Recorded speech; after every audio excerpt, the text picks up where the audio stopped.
Question number 16. If the simple interest of a certain sum of money for 1 year is rupees 50.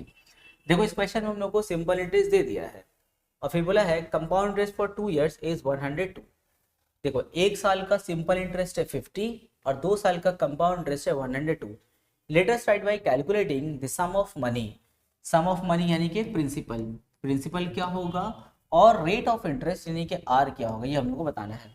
Information में क्या क्या है? Simple interest for 1 year 50, compound interest for 2 years 102. ये दो information दिया हुआ है और दो क्वेश्चन हम लोग को फाइंड करना है, सम ऑफ मनी यानी कि principal and rate of interest. तो चलो स्टार्ट करते हैं हम लोग. मान लिया प्रिंसिपल P है, रेट ऑफ इंटरेस्ट R है, तो लिखेंगे SI for 1 year. SI for 1 year क्या होता है फॉर्मूला? अच्छा क्या दिया हुआ है पहले वो लिख लो. ₹50 गिवन है. SI फॉर 1 year का फॉर्मूला, SI का फॉर्मूला होता है PR/100 इज इक्वल्स टू में 50. T के लिए बैठाएंगे हम लोग 1 क्योंकि फॉर 1 year है, तो PR into 1/100 is equals to 50. अब 100 को ऐसे 50 का क्रॉस मार देंगे तो हो जाएगा 5000. तो PR इक्वल्स टू 5000. इसको ऐसे रहने दो भी. चलो अब यहाँ से कंपाउंड इंटरेस्ट में CI फॉर 2 years कितना दिया? देखो CI for 2 years rupees 102. CI for 2 years का फॉर्मूला क्या होगा? P डायरेक्ट फॉर्मूला बैठा रहे हैं 1 + R/100 होल पावर n -1 और यहाँ पे हो जाएगा रुपीज 102. तो P तो नहीं पता, रहने दो. 1 + R भी नहीं जानते हैं, रहने दो. n जानते हैं, n कितना है? 2 -1 is equals to rupees 100. Rupees हटा दो क्योंकि कैलकुलेशन चालू हो गया 102. अब देखो 1 + R/100 होल स्क्वायर को हम लोग कैसे सिंप्लीफाई कर सकते हैं? हम सोच रहे हैं यहाँ पे A + B होल स्क्वायर का फॉर्मूला लगा दें. क्या होता है A + B होल स्क्वायर का फॉर्मूला? A² + B² + 2AB. इस फॉर्मूला से हम लोग इसको एक्सपैंड कर देंगे. A के जगह में देखो कौन है? 1 है और B के जगह में है R/100. तो फॉर्मूला है A² यानी कि 1² + B² यानी कि R/100 पे होल स्क्वायर प्लस 2AB. तो 2 1 B के लिए R/100. ये वो यहाँ से यहाँ तक के लिए 1 + R/100 को होल स्क्वायर यहाँ से यहाँ तक एक्सपेंड कर दिए. फिर साथ में क्या हम लोगों का? -1 इज इक्वल्स टू में 102. इसको और एक्सपेंड करो. 1 का स्क्वायर 1 + R/100 पे होल स्क्वायर, तो हम इसको लिख सकते हैं R²/10,000 क्योंकि जब ब्रैकेट ओपन करेंगे तो एक बार R पर स्क्वायर आएगा और एक बार 100 पे स्क्वायर आएगा. 100 पे स्क्वायर यानी कि 100 दो बार, 100 × 100 कितना हो गया? 10,000 प्लस यहाँ पे 2 और R को मल्टीप्लाई करेंगे तो 2R/100 -1 और यहाँ पे 102.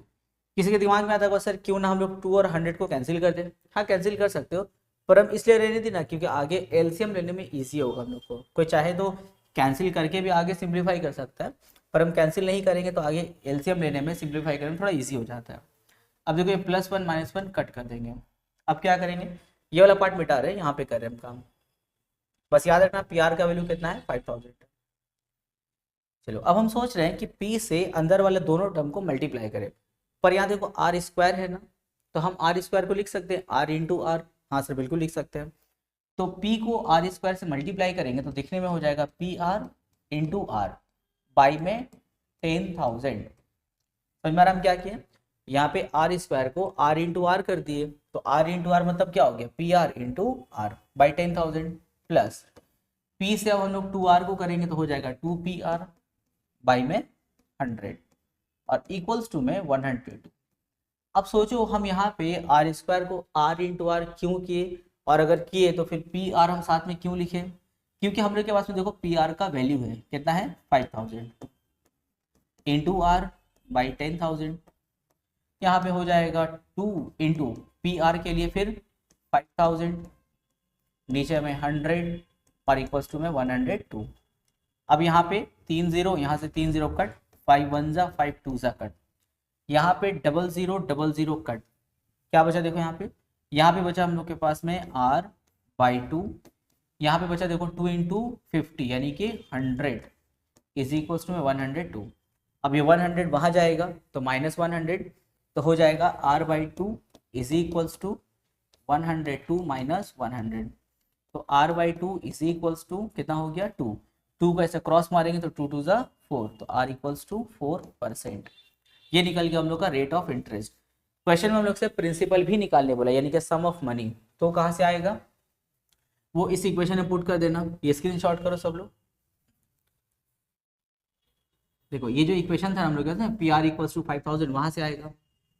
लिखेंगे putting r is equals to 4% in P R equals to 5000, इसमें जाकर के r का वैल्यू बैठा दो 4, तो हो जाएगा p इंटू 4 इक्वल्स टू में 5000, p को रोक लेंगे 4 नीचे ऊपर 5000। अब इसको सिंप्लीफाई करो और तो यहाँ पे हो जाएगा, पूरा काट कूट करना अपने से, आएगा 1250। तो ये हो गया हम लोग का प्रिंसिपल। हो गया आंसर, कितना इजी देखो। क्वेश्चन नंबर 17 एकदम सेम क्वेश्चन नंबर 16 के जैसा है, बस क्वेश्चन नंबर 16 में सिंपल इंटरेस्ट फॉर 1 ईयर दिया हुआ था। यहाँ देखो simple interest and compound interest दोनों कितना साल के लिए दिया गया, दोनों 2 ईयर्स के लिए दिया है। बस यहाँ पे यही डिफरेंस है। पिछले क्वेश्चन में SI फॉर 1 ईयर था एंड CI फॉर 2 ईयर्स था। इस क्वेश्चन में SI भी 2 ईयर्स है और CI भी 2 ईयर्स है। एकदम सेम प्रोसेस रहेगा बनाने का, जैसे जैसे हम बनाए थे वैसे वैसे एकदम सेम मेथड और सेम प्रोसेस से बनाओगे, आंसर आ जाएगा। सेम क्वेश्चन है। क्वेश्चन नंबर 18, ये क्वेश्चन बाकी 17 क्वेश्चन से थोड़ा अलग है। थोड़ा अलग क्या है देखो, क्वेश्चन ने बोला है let us calculate compound interest. क्या कैलकुलेट करना है, कंपाउंड इंटरेस्ट। अब बोलोगे सर अलग कहाँ है, सेम तो है, हर क्वेश्चन में वही बोल रहा था कंपाउंड इंटरेस्ट, लेकिन नहीं, अभी आगे चलो, आगे पता चलेगा इसमें क्या अलग है। ऑन ₹6000 तुमको 6000 का कंपाउंड इंटरेस्ट बताना है, तो यानी कि तुम्हारा क्या हो गया प्रिंसिपल, कितना साल के लिए, 1 ईयर के लिए, ठीक है। रेट ऑफ इंटरेस्ट कितना है, 8% है। Compound interest per annum compounded at the interval of 6 month. हाँ ये आ गया तुम्हारा कुछ नया। अब तक हमने देखो जितना भी क्वेश्चन बनाया है वहां पे rate of interest for per annum था ना, पर एनम यानी कि साल में इंटरेस्ट चार्ज होगा। पर यहाँ देखो इंटरवल फॉर 6 मंथ है, कभी कभी हम लोग इसको ऐसे भी बोलते हैं हम कंपाउंडेड, किसी किसी बुक में लिखा रहता है compounded semi annually, semi annually, या फिर कभी कभी रहता है compounded half yearly, compounded half yearly भी लिखा रहता है।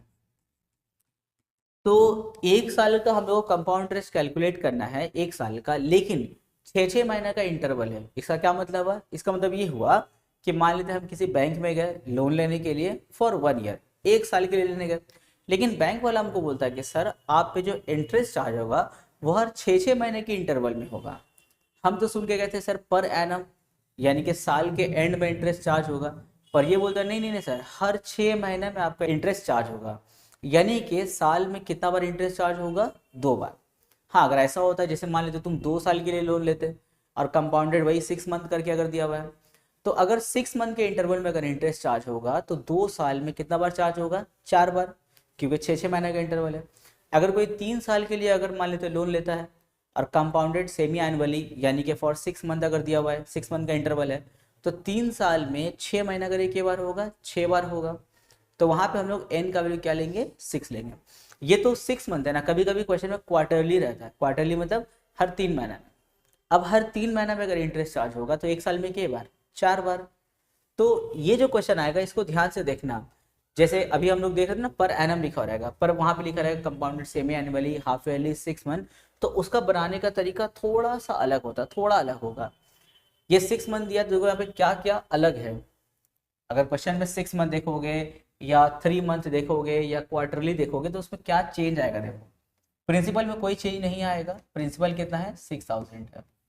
यहाँ चेंज आएगा टाइम पीरियड में। देखो अगर 6 मंथ करके है तो 1 साल में कितनी बार जाओगे इंटरेस्ट देने, 2 बार जाओगे, तो देखो उसको हम लोग बोलते हैं number of conversion period, number of conversion period, जिसको हम लोग n से डिनोट करते हैं, और कितना होगा 2। अगर क्वेश्चन में 2 इयर्स होता और इंटरवल 6 मंथ का होता तो यहाँ पे n का वैल्यू कितना लेते, 4 लेते हम लोग। चलो interest rate, interest rate, interest rate.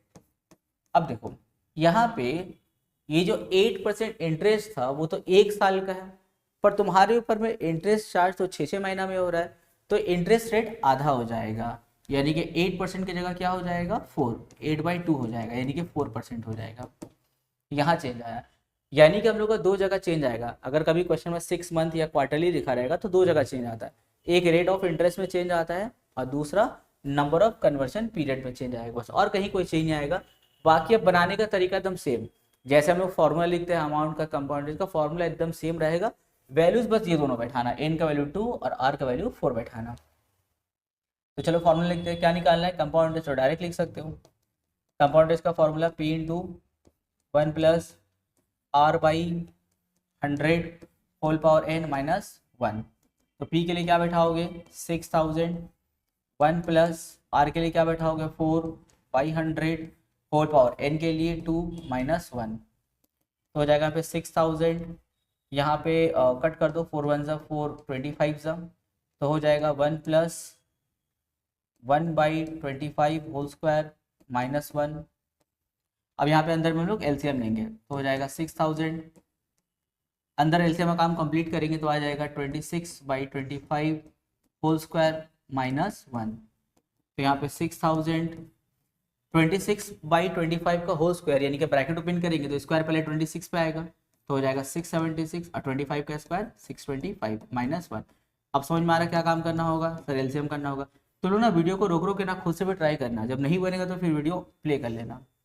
तो 625 यहाँ हो जाएगा 676 माइनस 625, सब एलसीएम का सिंपल प्रोसेस है। यहाँ हो जाएगा हम लोग का 6000, चलो अब माइनस करेंगे तो हो जाएगा 1, यहाँ हो जाएगा 5 और यहाँ पे 0 बाई 625। बस अब इसको क्रॉस में कैंसिल करेंगे, आंसर आ जाएगा। Question number 19, latest right by calculating compound interest. फिर हम लोग कंपाउंड इंटरेस्ट कैलकुलेट करना है ऑन ₹6250, यानी कि ये हम लोग क्या बनेगा प्रिंसिपल। कितने दिन के लिए कैलकुलेट करना है, फॉर 9 मंथ। देखो ये हो गया हम लोग का प्रिंसिपल फॉर 9 मंथ। 9 मंथ के लिए हम लोग को इंटरेस्ट कैलकुलेट करना होगा at the rate of 10% compound interest per annum compounded at the interval of 3 month. हाँ अब देखो, अब इंटरवल ऑफ 3 मंथ आ गया। अगर इंटरवल ऑफ 3 मंथ है यानी कि साल में कितने बार जाएंगे बोलो, 4 बार जाएंगे। जैसे मान लेते हैं हम किसी बैंक में गए लोन लेने के लिए और हम उसको बोलते हैं कि सर हमको 1 साल के लिए लोन चाहिए, तो बैंक वाला हमको लोन दिया और हमको बोलेगा सर आप पे इंटरेस्ट जो चार्ज होगा वो क्वार्टरली होगा, यानी कि 3 महीने में एक बार चार्ज होगा। अब बोलो अगर हर एक 3 महीने में अगर मेरे ऊपर इंटरेस्ट चार्ज होता है तो साल में कितने बार चार्ज होगा, 4 बार चार्ज होगा। लेकिन अगर हम 9 मंथ के लिए लेते तो तब 3 बार चार्ज होगा, क्योंकि 3 महीना का इंटरवल है ना, तो 3 करके देखो 9 मंथ हो गया।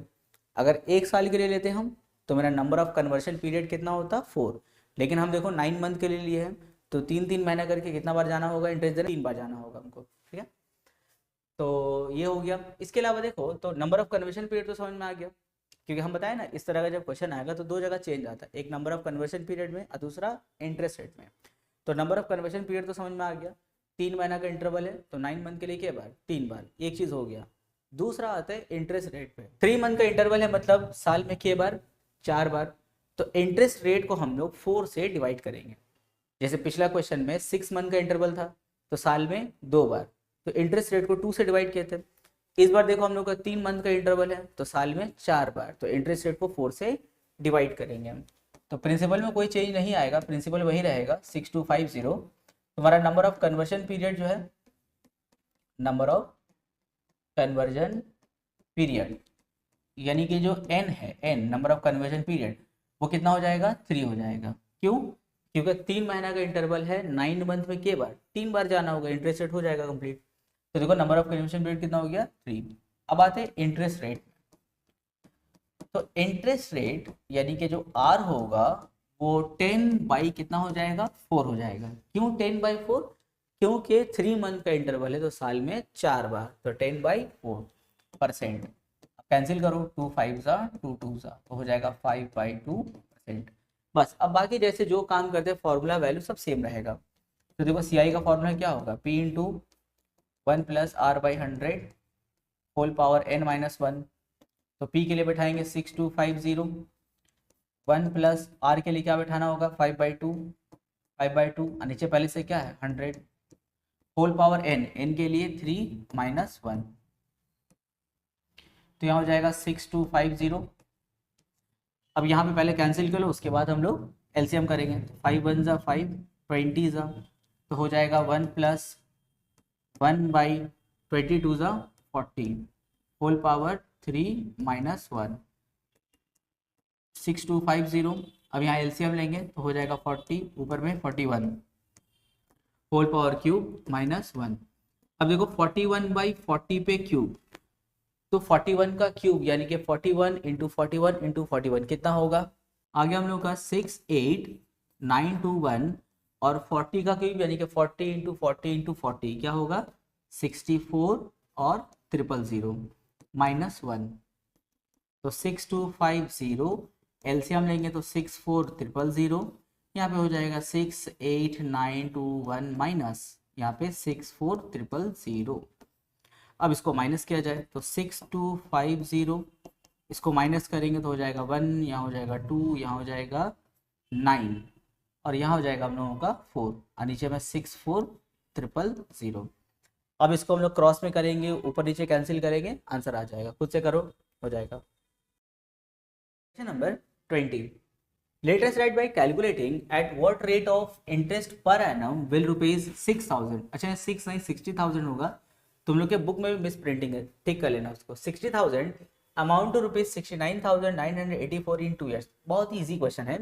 बोल रहा है किस रेट ऑफ इंटरेस्ट पर हम लोगों का 60,000 रुपए 69,984 हो जाएगा। यानी कि ये हम लोग क्या बनेगा? प्रिंसिपल, एंड ये हम लोग क्या है, देखो साफ साफ लिखा हुआ क्या है? अमाउंट है। कितने साल में? 2 साल में। तो रेट ऑफ इंटरेस्ट क्या होगा? बहुत इजी क्वेश्चन है। तो चलो इन्फॉर्मेशन लिखते हैं। पी क्या है? रुपीज 60,000। इंटरेस्ट रेट हम लोग को कैलकुलेट करना है। टाइम पीरियड हम लोग को दिया है 2 ईयर्स का, और अमाउंट हम लोग को दे रखा है कितना? रुपीज 69984। अमाउंट का formula P into 1 plus R by 100 whole power N is equals to 69984। तो P की जगह में क्या बैठाओगे? P की जगह हम लोग बैठाएंगे 60,000। यहाँ पे हो जाएगा 1 प्लस R बाई 100, N के लिए 2 बैठाएंगे और यहाँ हो जाएगा 69984। अब एक काम करते हैं, ये जो 60,000 है उसको नीचे भेज देंगे, तो हो जाएगा 1 plus R by 100 whole square. 60,000 नीचे जाएगा और ऊपर हो जाएगा 69984। अब चलो इसको कैंसिल करते हैं। ये बहुत ज़्यादा बार कैंसिल होगा, आराम आराम से करोगे हो जाएगा। पहले 4 से स्टार्ट करें कैंसिल करना। यहाँ 4 15 ज़ा 60, साथ में 3 0।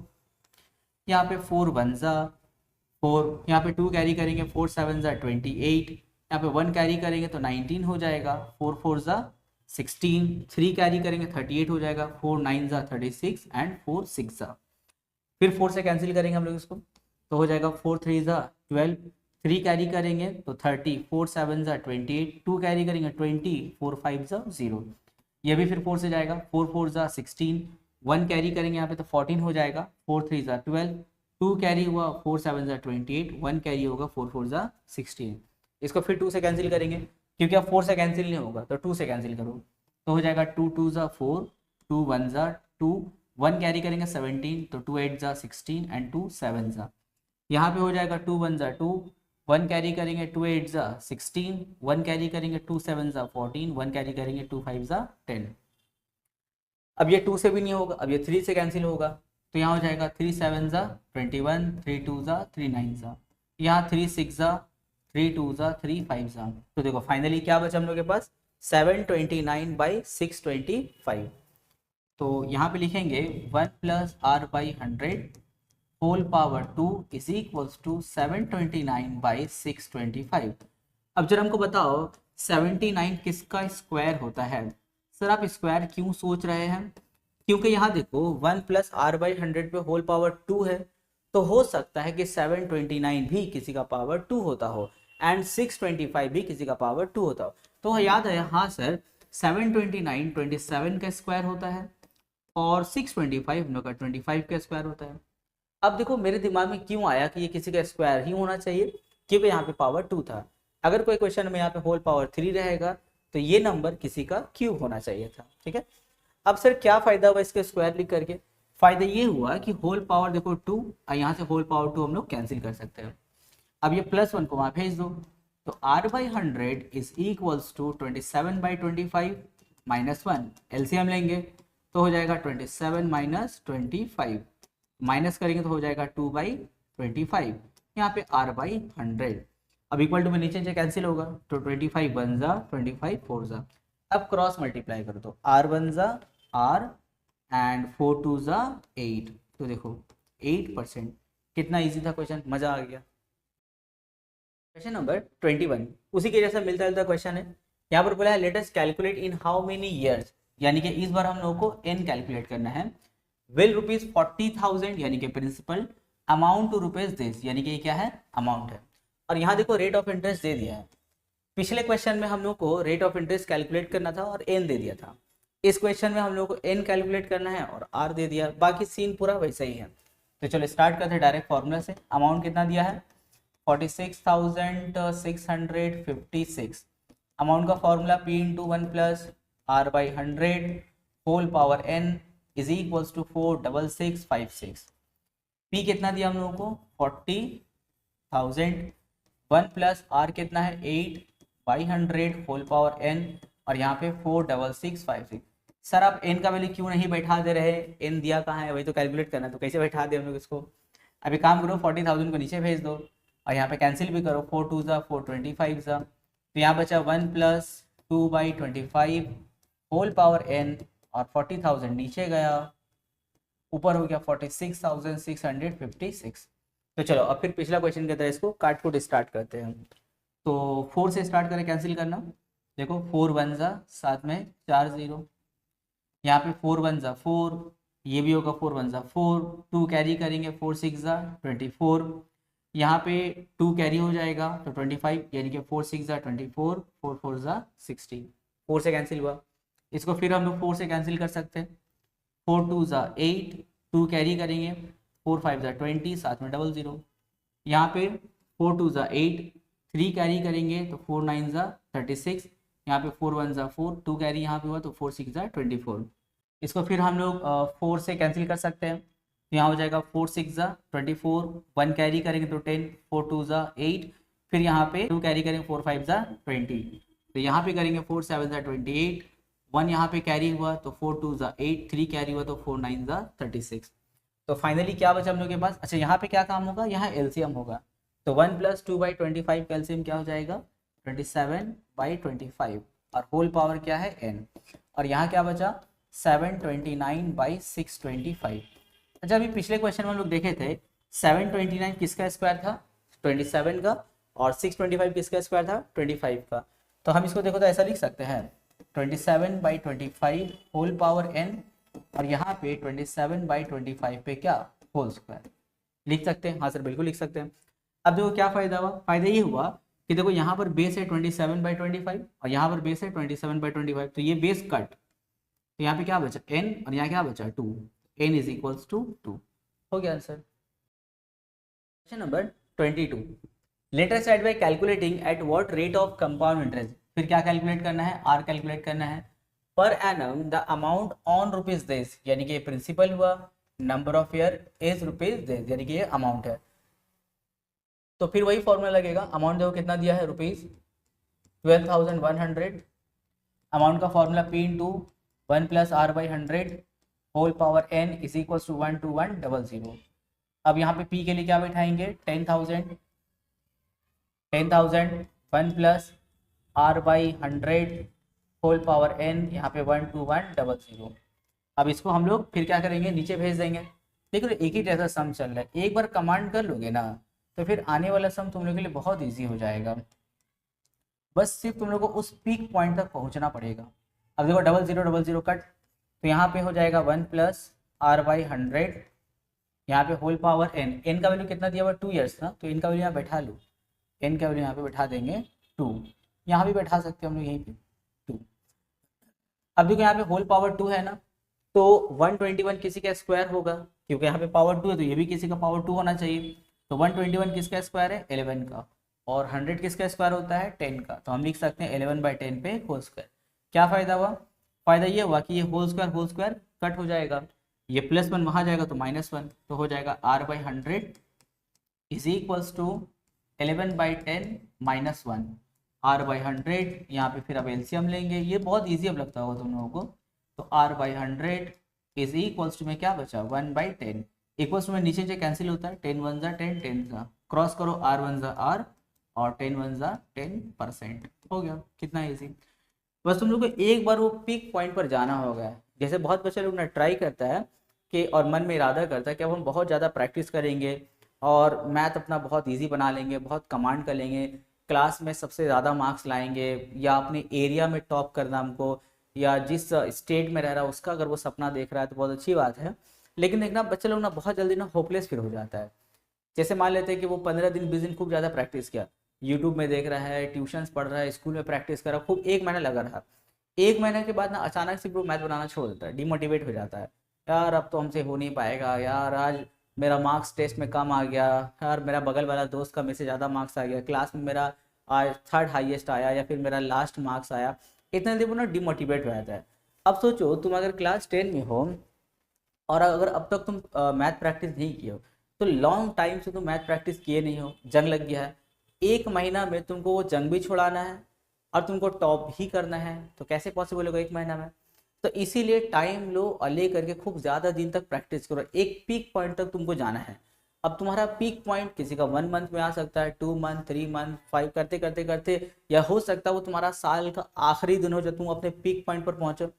आज तुम्हारा साल का आखिरी दिन है, तुम अपने पीक पॉइंट पर पहुंच गए, कल तुम्हारा बोर्ड एग्जाम है, उसके बाद देखना धमाल मचा दोगे तुम अपने एग्जाम में। लेकिन पीक पॉइंट तक जाने तक बर्दाश्त करो। ऐसा नहीं कि 15 दिन प्रैक्टिस किए और एकदम बस सपना देख रहे फूल माला हमको पहना रहा है, स्टेज में लेके हो कंधा में ले घूम रहा है। 1 महीना में नहीं हो पाएगा, 15 दिन में नहीं हो पाएगा।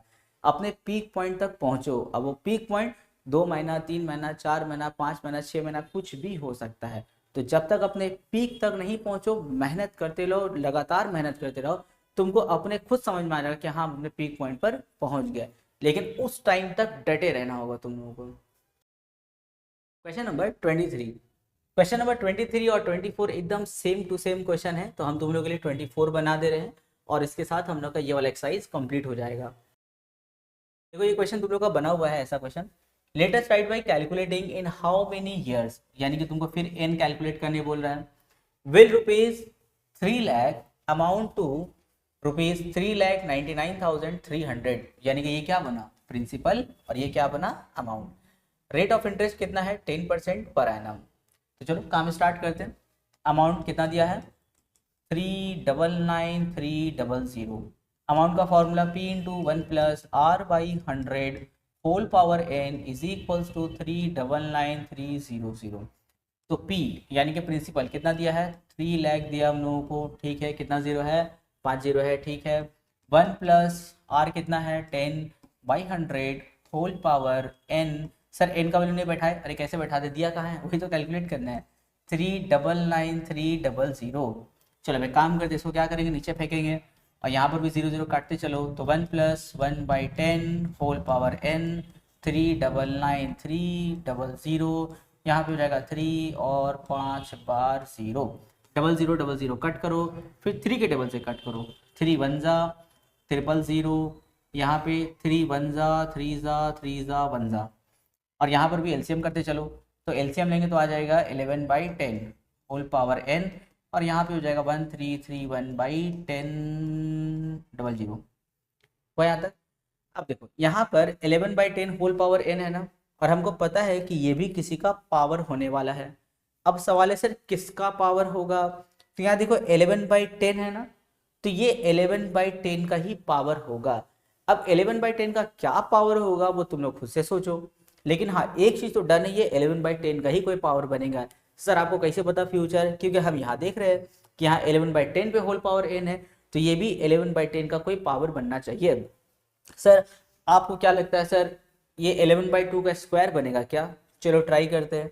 अगर तुम 11 बाई 10 का स्क्वायर लिखोगे तो 11 का स्क्वायर क्या होता है, यानी कि 11 11 सा 121 होता है, पर तुमको चाहिए क्या 1331, यानी कि ये 11 बाई 10 का स्क्वायर तो नहीं है। सर क्यूब ट्राई करें, बिल्कुल ट्राई करो, ये क्यूब ही है, ये 11 बाई 10 का क्या है क्यूब है। तो हो गया 11 बाई 10 का क्यूब, यहाँ पे 11 बाई 10 कट, तो n का वैल्यू 3। इसके साथ हम लोग का एक्सरसाइज कंप्लीट होता है। तो खूब जबरदस्त करके प्रैक्टिस करो। कब तक करना है, अपने पीक पॉइंट तक तुम लोग को प्रैक्टिस करते रहना है, ठीक है।